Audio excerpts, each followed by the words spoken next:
I met Dr. Sinclair as a first-year medical student at Queen's when he was the dean of our faculty. And while at the time I knew really nothing about his achievements and accomplishments, what really struck me was just how kind and caring of an individual he was. And I remember thinking how remarkable it was that somebody of his stature would be so genuinely interested in the education of trainees really at all levels. That has left a lasting impression on me, and I've tried to pass that on to the next generation of trainees that I interact with at the University of British Columbia. Duncan Sinclair was born in Rochester, New York, and grew up near Kingston, Ontario.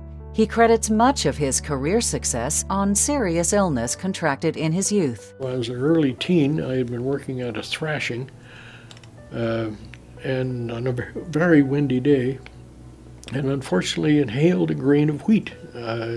It was discovered that the middle lobe of my right lung had inspissated entirely and had to be removed. And I was the third lobectomy done in Canada. I spent a good deal of my young life in bed. My father would go to the public library every other or every third day and bring home 6 to 8 inches of books, picked more or less at random off the shelves, and I would read them. When I finally did get back to high school, perhaps the best informed of the high school students.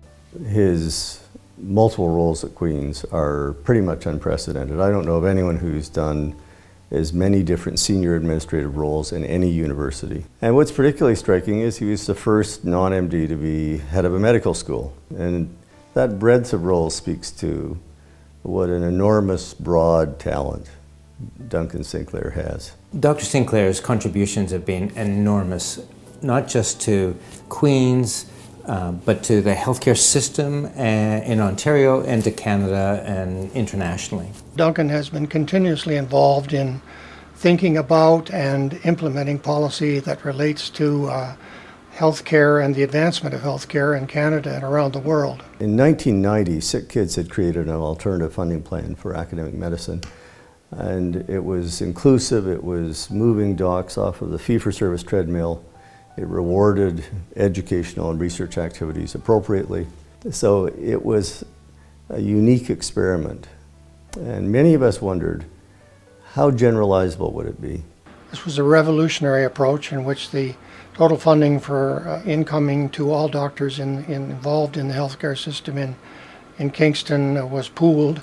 And out of that pool, money was allocated not only for the salaries of the doctors, but in support of research and other activities that bear on the development and delivery of health care. But it took the colleagues at Queen's and great leadership by Duncan's predecessor and above all by Duncan to move that forward. I've had a great opportunity to work with him within the Associated Medical Services context where he was the chair of that and helped steer that process, that organization, into an important initiative in addressing caring and compassion within our healthcare system and our learners. The Health Services Restructuring Commission was, I'm sure, one of Duncan's most famous and difficult assignments, as I think many will know. The challenge in the mid-90s was the healthcare system had changed. We had massive shift to outpatient care, lots of empty beds. The Commission did succeed in restructuring for the better Ontario's urban hospitals.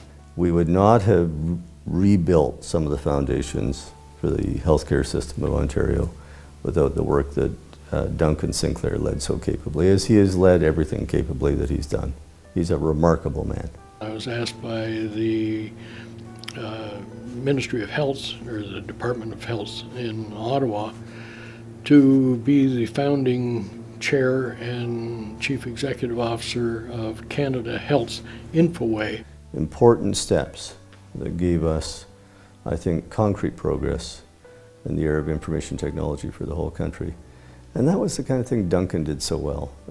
Something new, something exciting, something where you needed a pragmatic visionary who had integrity and who people would trust to do the right thing. Dr. Sinclair is not just a great humanitarian, not just a great advocate for health services delivery, but but he's a fine, fine person. I'm proud to be the father of Gordon Sinclair, who was a founding and continuing member of the Tragically Hip.